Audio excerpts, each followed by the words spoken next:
Gente, sejam bem-vindos ao nosso programa. Hoje nós vamos falar um pouquinho de depressão, de suicídio. Segundo a Organização Mundial de Saúde, a depressão afeta 322 milhões de pessoas no mundo. Em 10 anos, de 2005 a 2015, esse número cresceu 18,4%.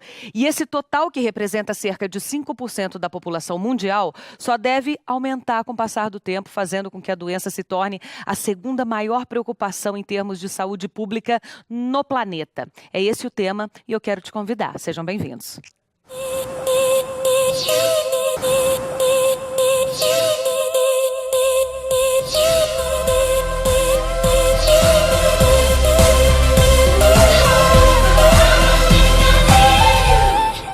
Para falar sobre isso, nós estamos recebendo aqui o psicoterapeuta César Bueno. Tudo bem, César? Tudo bom, Amanda? Prazer estar aqui. Viu? Aprecio muito o convite para bater um papo sobre esse tema tão importante. Muito obrigada, é uma honra te receber. A Estela Kiel é terapeuta naturopata.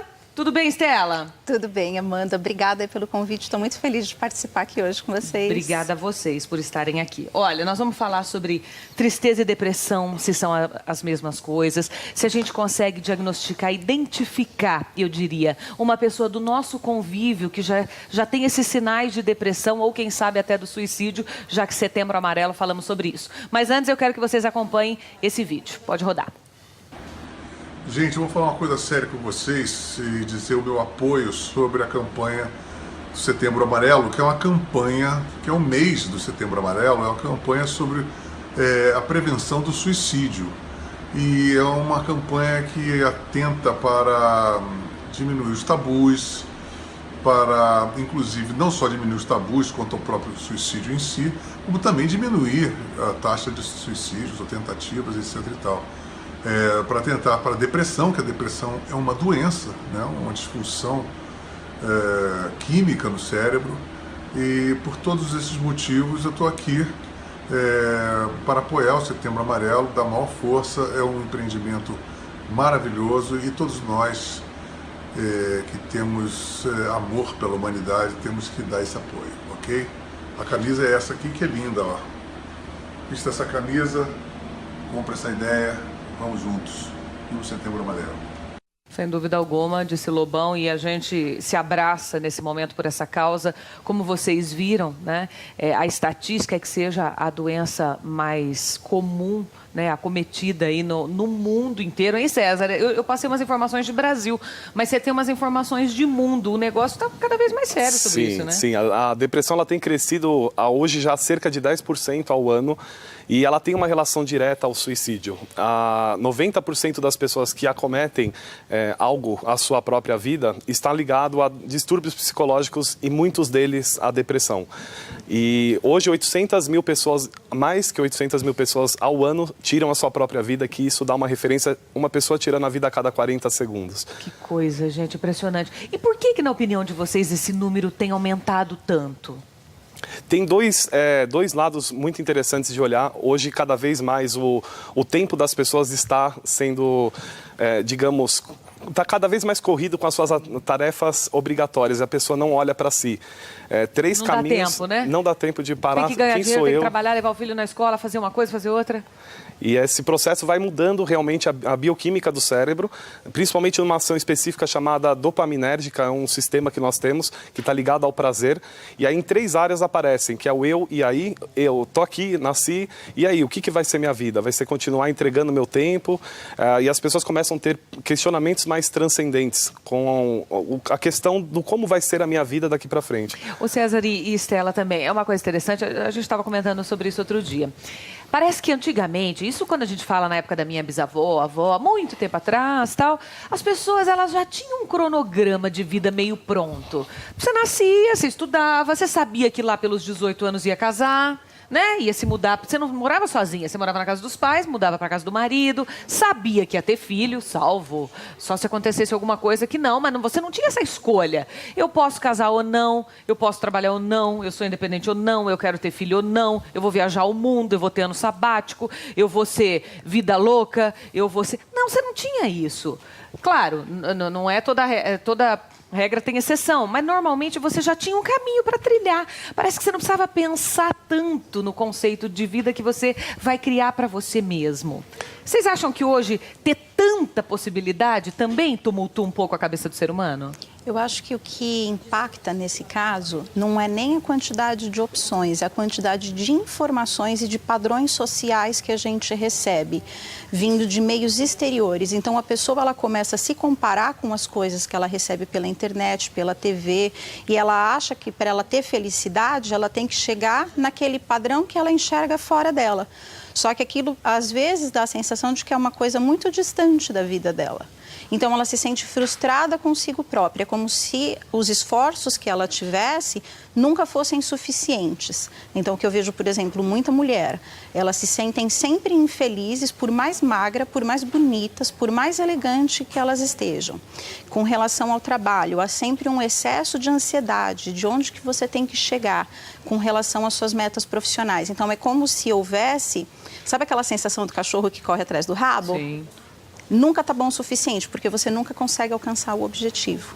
E isso dá uma sensação de tristeza pessoal, da pessoa consigo própria. Agora, César, qual é a diferença de tristeza e depressão? De conviver com uma pessoa na família, no ambiente de trabalho, eu consigo identificar se ela é uma pessoa triste, se ela está com depressão, o que está acontecendo? É muito importante até colocar quais são as diferenças. A tristeza ela é um estado passageiro. A pessoa, a todos nós, podemos ser acometidos pela tristeza. A depressão entra num quadro patológico e a pessoa cria alguns padrões. Linguisticamente, ela vai começar a falar sobre não aguento mais, ou eu estou sendo um fardo para as pessoas. Entra uma crença de desmerecimento, eu não mereço isso que eu estou vivendo. E ela começa a adotar alguns padrões de comportamento. Parar de relacionar com as pessoas mais próximas, são elas familiares, amigos, cônjuge, depois entrando num embotamento emocional, se fechando mesmo para o mundo de uma forma mais agressiva. Ela não vai querer contato.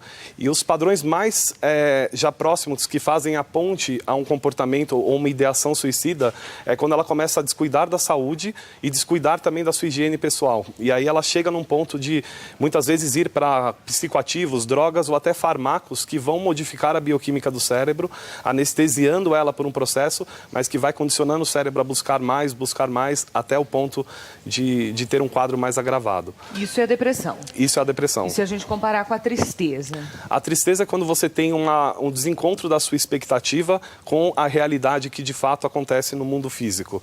Começa no mundo aqui mental, você cria expectativas sobre um relacionamento ou sobre algo que você deseja de um objetivo na sua vida e de repente há um desencontro, aquela pessoa não faz ou não tem uma relação como você imaginava e você tem um impacto emocional bioquímico no organismo, através dos pensamentos, refletem numa glândulazinha chamada pineal, joga um monte de hormônios no organismo que traz um estado negativo, triste. Mas você pode sair, a gente passeia ao longo da zona da felicidade e na zona da tristeza. Algumas pessoas estão lá na zona da felicidade, acordam bem, são fechadas no trânsito, caem lá na zona da tristeza. E aí ficam esperando alguma ação do dia para que elas voltem lá para aquele lugar. A proposta aqui é identificar se a pessoa está passando muito mais tempo lá embaixo ou não está tendo ações que me permitam subir. Se eu tive uma fechada e estou triste, eu tenho todo o direito de ter a tristeza, mas eu tenho o dever de fazer algo para sair daquela zona. E você quer me dizer que se eu estiver avaliando, se uma pessoa tiver depressão, por mais que aconteça uma coisa muito boa na vida dela, ela não vai sentir esse prazer. Ou seja, durante a semana eu fiquei chatinha, tristinha, estava em casa, borocochô. Mas fim de semana fui para a praia, com a família, e ali tomei um drink, fiquei alegre. Isso, uma pessoa que se comporta assim não é uma pessoa que tem uma depressão aguda. Exatamente. A depressão, ela vai ter o quadro, ela não vai conseguir reconhecer fora de si algo de alto valor.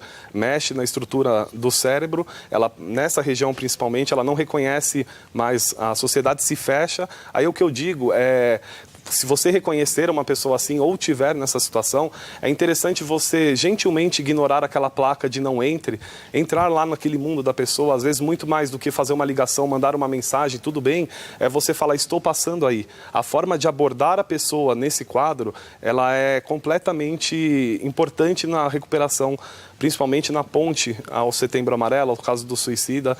É importante para que a pessoa tenha o amparo, o acolhimento, e muitas vezes nós desprezamos ou até negligenciamos negligenciamos os sinais que aparecem. Sem dúvida, você falou uma coisa importantíssima. E a gente acha, mas é porque eu não tenho dinheiro, é porque eu perdi o trabalho, meu marido me deixou, não consigo ter filho, não sou privilegiada pela vida. Só pessoas nessa circunstância são acometidas a esse tipo de doença. E não é verdade. Está aí o depoimento de um padre, né, que é bonito, é famoso, é padre, teoricamente tem dinheiro, tem uma vida bacana. E olha o que ele fala. Dentro da minha vida, o desejo de morrer. Foi uma experiência terrível, de não saber onde me segurar, de não saber lidar comigo, com os meus sentimentos, com os meus pensamentos.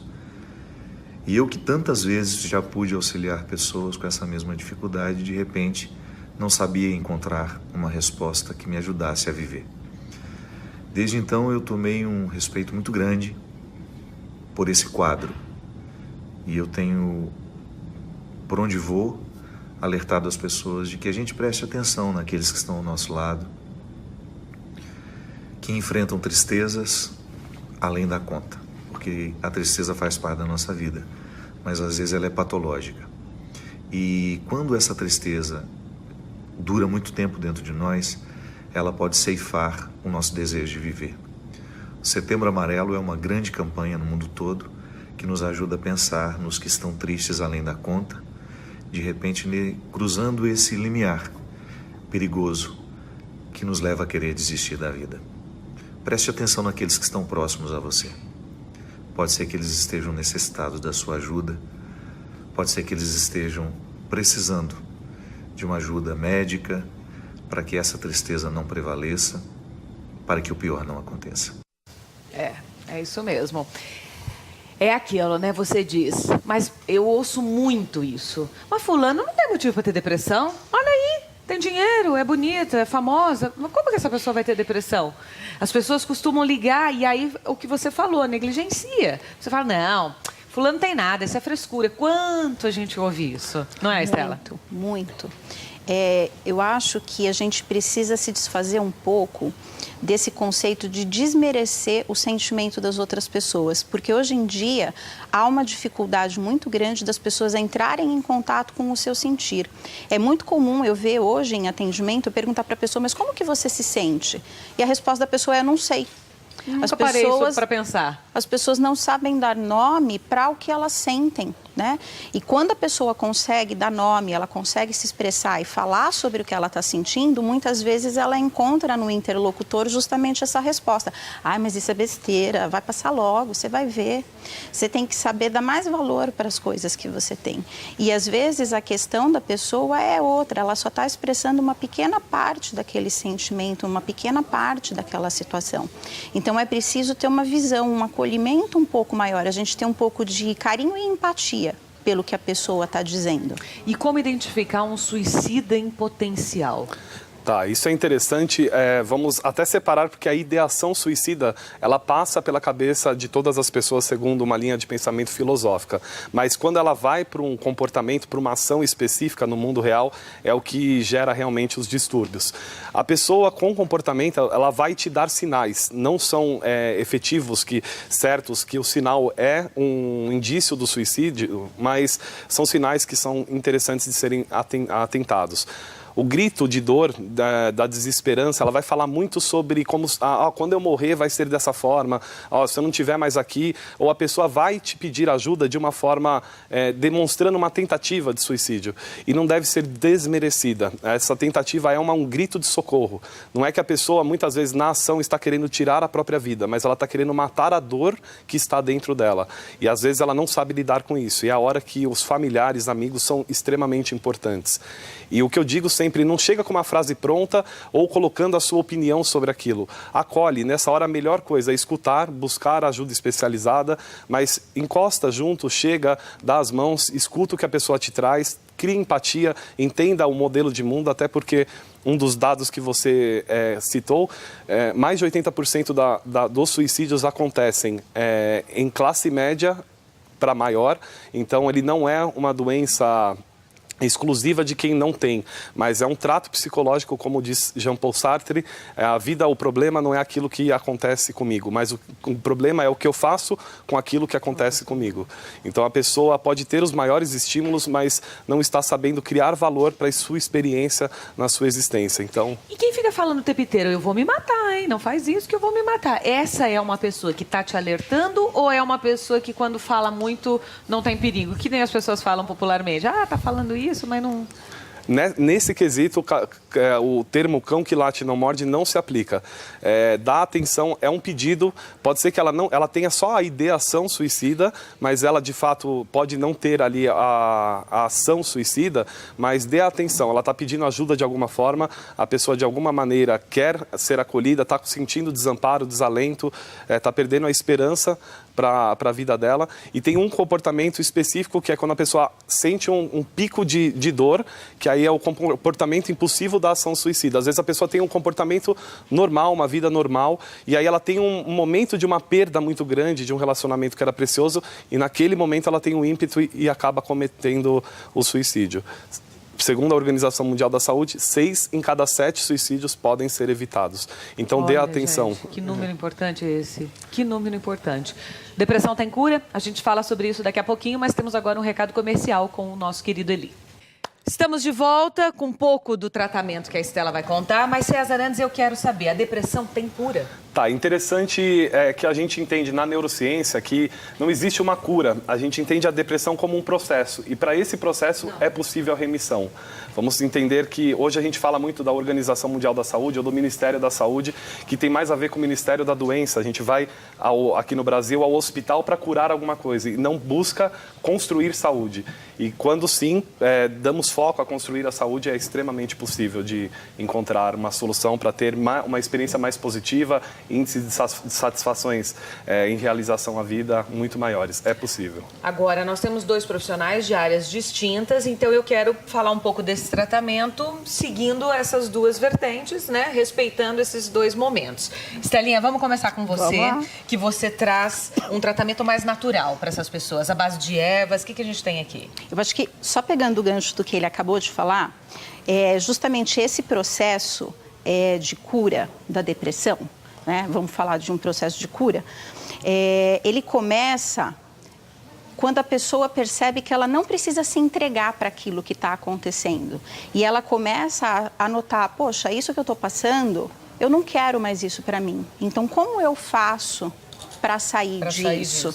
E ela começa a buscar alternativas. Então, você pode buscar alternativas tanto na sua parte de alimentação, quanto na parte de buscar uma terapia, de buscar um medicamento. E entre elas, a gente começa com a parte de aromaterapia. A aromaterapia, ela tem ganhado muita atenção nos últimos anos. Porque, assim, a química de um óleo essencial, ela é extremamente complexa.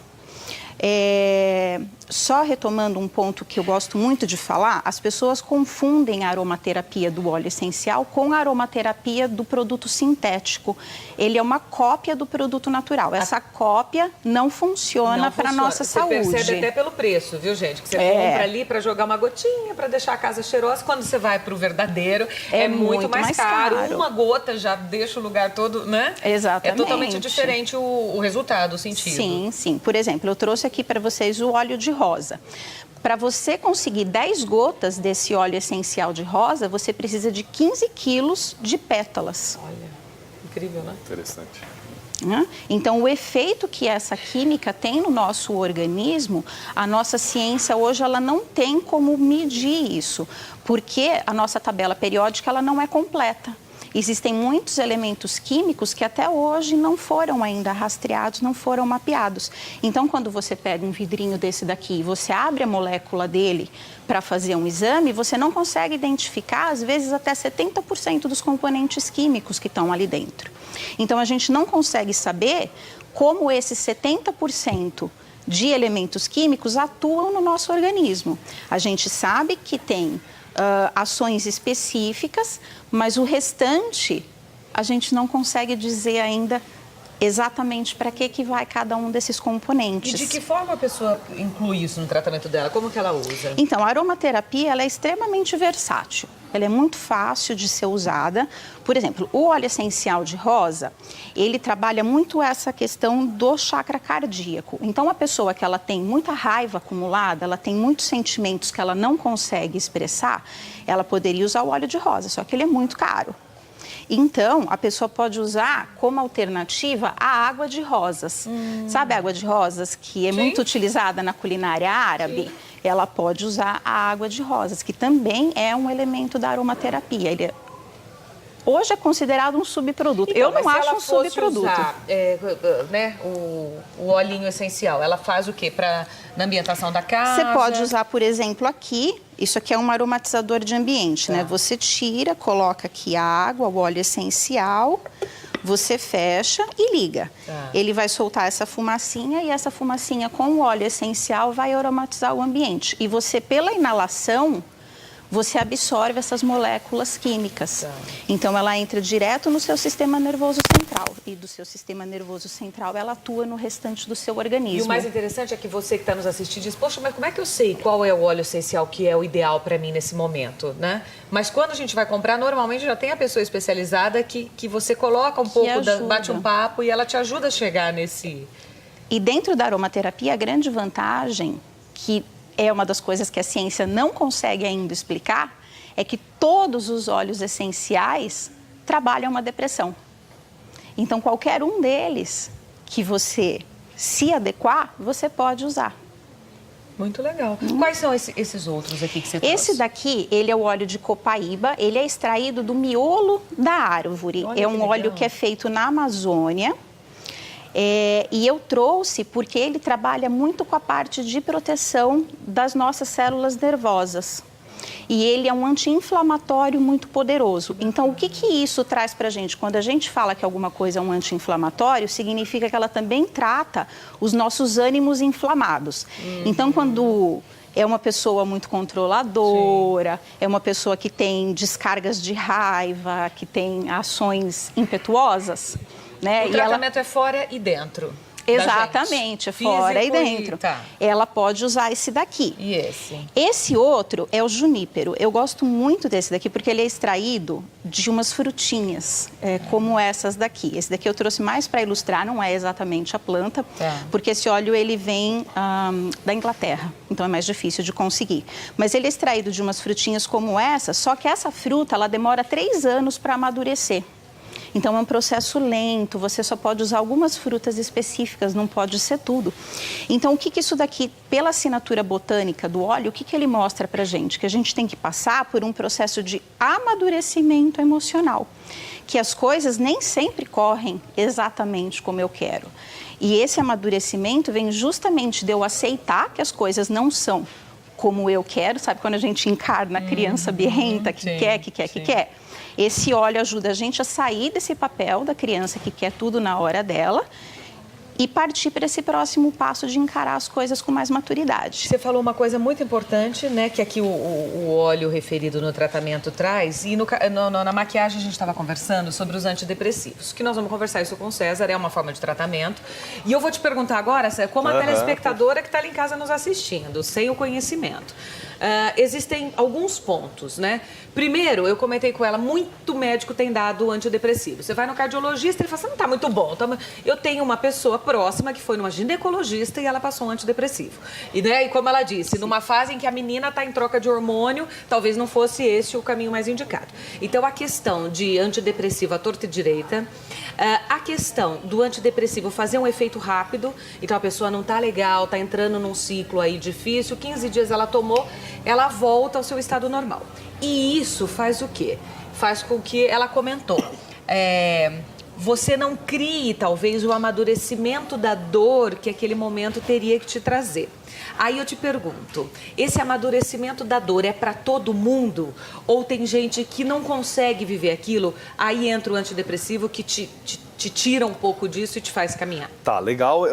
Nós temos dois fármacos, os antidepressivos, eles agem no sistema nervoso central, então ele vai regular, e ele não é tão rápido, ele vai levar 15, 30 dias para começar a ter efeito, e em casos graves, extremos, ele seria sim indicado, mas existe muita coisa antes, é que é mais fácil você buscar uma pílula mágica para resolver. E tem uma outra série de remédios, esses são muito perigosos, que são remédios hoje, a geração, infelizmente, hoje aumentou em quase 600% o consumo de uma medicação, que eu não vou citar o nome aqui, mas que são medicações, tomam algumas gotinhas e serve para tudo. A pessoa está com insônia, está com tristeza, ela vai regulando a parte dopaminérgica. Não, não é floral. Não, é um remédio de tarja preta, tá. que as pessoas compram muito na farmácia para... tá lá, eu estou sem empatia social, ela toma, vai melhorar aquilo. Só que aquilo vai agir diretamente na parte dopaminérgica do cérebro, o cérebro vai inibir os receptores de dopamina, e ele começa a biorregular. Cada vez ele vai precisando mais do remédio, e até se você, por acaso, estiver tomando alguma medicação desse tipo, que não são antidepressivos, mas estão sendo utilizados como, vai tirando aos poucos. Para você ter ideia, em clínicas de droga-adição, você tira até o crack, você tira de uma vez. Esses remédios específicos que mexem na ação dopaminérgica não são tirados de uma vez. A pessoa tem uma redução ao longo do tratamento, para você ter uma ideia de como ele modifica a plástica cerebral, e eles são perigosos. O que eu recomendo é buscar uma psicoterapia, buscar uma terapia natural. Tem a influência genética, mas nós somos hoje 2% o nosso genoma. 98% a nossa epigenética, aquilo que está tudo fora no nosso ambiente. Por isso a ação dos florais também tem resultado, a alimentação que você ingere. É constatado uma pesquisa muito recente em Stanford que aumenta em até 85% o índice de depressão em pessoas que moram a 200 metros de vias com grande circulação, pela poluição. Então, o que eu busco aqui é dar um conselho realmente. Eu não sei o que você está vivendo, a gente falou muito da identificação do outro, mas se você também tiver no momento desse, primeiro ponto é que isso também vai passar. Isso não é o fim da sua jornada, é apenas um pedaço da sua história, uma parte da sua caminhada. E busque, hoje tem telefones para você ter ajuda psicológica. Várias universidades pelo Brasil oferecem um tratamento gratuito, você encontra. Também tem vários, a gente disponibiliza muito material gratuito, seja livro, seja vídeo, e tem vários desses. Internet tem muita coisa, muita coisa que vai te ajudar. Busca ajuda, se abra a buscar um tratamento antes de buscar uma pílula mágica. Que a gente está falando, às vezes o desejo de mudar o ambiente, mudar o outro, mudar o meu trabalho, vai levar comigo para o outro trabalho aquele mesmo problema. Então, quando a gente começa a assumir um pouco a responsabilidade para construir a felicidade, né, e nós estamos falando do amadurecimento, que tem a ver com os nossos comportamentos, nossas habilidades, os nossos valores, as nossas crenças, para chegar lá no nível de identidade muito mais, sabendo muito mais aquilo que você é, o que você deseja, e tendo mais controle na rédea, na direção do piloto do seu carro da vida. Seja piloto do seu avião, né? A cantora Paula Fernandes passou por um processo parecido com esse. Vamos dar uma olhada.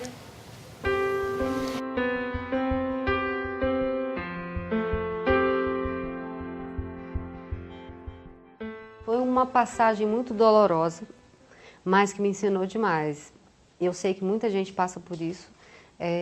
Tive a oportunidade de conhecer um pouco mais sobre depressão, porque nada como entender o que é. Realmente é uma doença, é algo químico, né, que pode acontecer com bebês, com crianças, adolescentes e senhores, e independente da idade.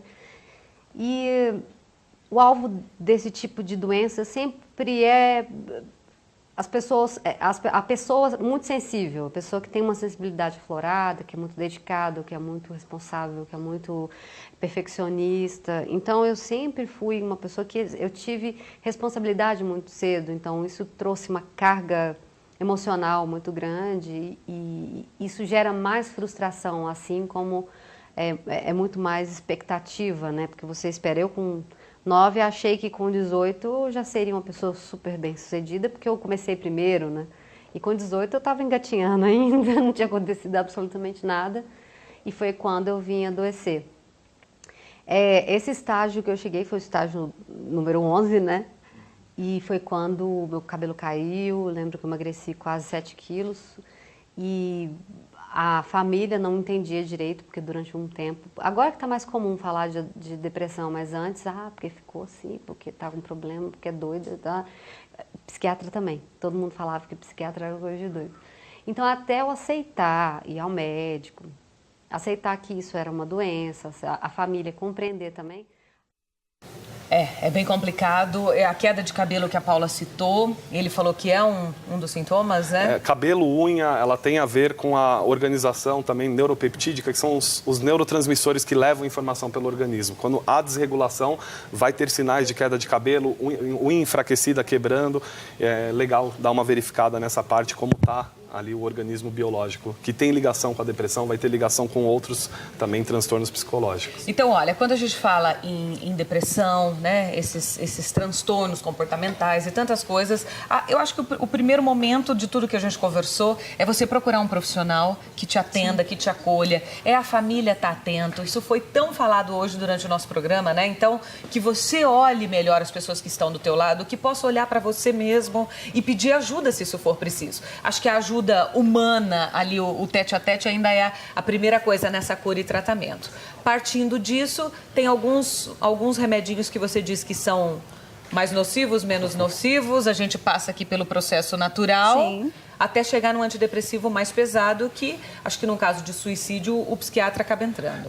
Aí buscar a ajuda de um psiquiatra, ele vai avaliar. O problema é que hoje a maioria das medicações, a gente falou de uma medicação específica para epilepsia, ela pode ser prescrita por qualquer clínico. Então, muitas vezes não há uma avaliação psicológica se de fato aquela pessoa tem a necessidade... Que é o que eu te perguntei. Exatamente. Uma ginecologista vai indicar um cardiologista, às vezes não é a necessidade daquela pessoa, né? Sim. Porque todos Acontece nós temos muito. altos e baixos na vida, muitos momentos de tristeza. Tem fase que a gente fica mais tristinho mais tempo, não tem? Sim, é natural, é um processo até de aprendizagem, é saber olhar.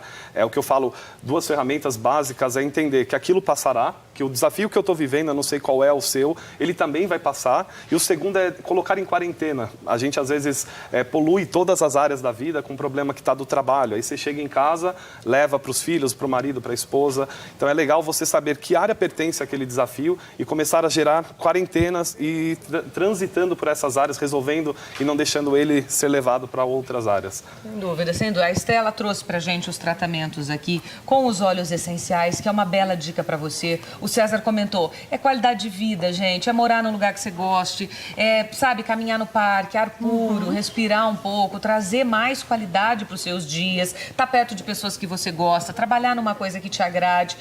Mas Amanda, é muito difícil, eu não consigo isso. Vai pelo caminho, né? Vai dando umas voltinhas, que daqui a pouco você chega, né, Estela? Sim, e também não alimentar os pensamentos, né? Porque uma coisa que eu percebo é que às vezes as pessoas, elas têm tendência de ficar com dó de si próprias. Sem dúvida. E elas começam a alimentar aquela sessão de pensamentos negativos.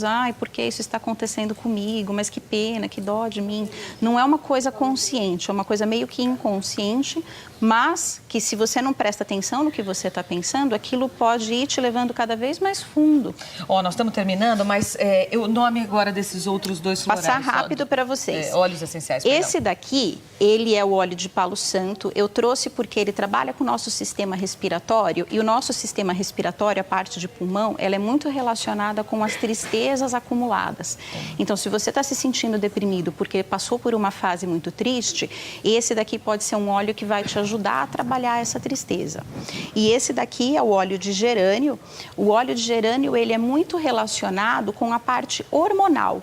Então, se a mudança que eu estou tendo de humor é relacionada às fases de mudanças hormonais, esse daqui pode ser um óleo também muito recomendado. E não tem contraindicação de idade. Você pode usar isso desde a menina que é adolescente até a parte adulta. E vai alterar também a sua parte física, né? Se você tem, por exemplo, problemas de pele, problema muscular por causa da parte hormonal, esse também é um óleo que vai ajudar muito. Eu vou deixar o contato da nossa profissional Estela Kiel, que é terapeuta naturopata. Mosaico.natural é o Instagram. E naturalmosaico@gmail.com é o e-mail. Exatamente. É isso? Mais uma vez o Instagram, mosaico.natural. E o César Bueno, psicoterapeuta, Instituto Elix, é isso? Isso, Elix. Elix, institutoelix.com.br, tá aí no vídeo para você. E o telefone é o 11 4837 5622, 4837 5622. Você usa redes sociais? Sim, @César Bueno PNL, César com S, no Instagram. Você consegue me achar. César Bueno PNL. Muito bem, tem o número aqui do Centro de Valorização da Vida, que é 188 ou 188 ou 141. Basta ligar também que você tem um apoio lá. A gente continua esse papo agora numa live ao vivo pelo meu Instagram, Amanda Françoso Oficial, tá? Te espero, se você tiver dúvida, perguntinha, manda que a gente já responde. Amanda Françoso Oficial. Obrigada, gente. Amei o papo, viu? Obrigada. Até amanhã. Tchau, gente. Valeu.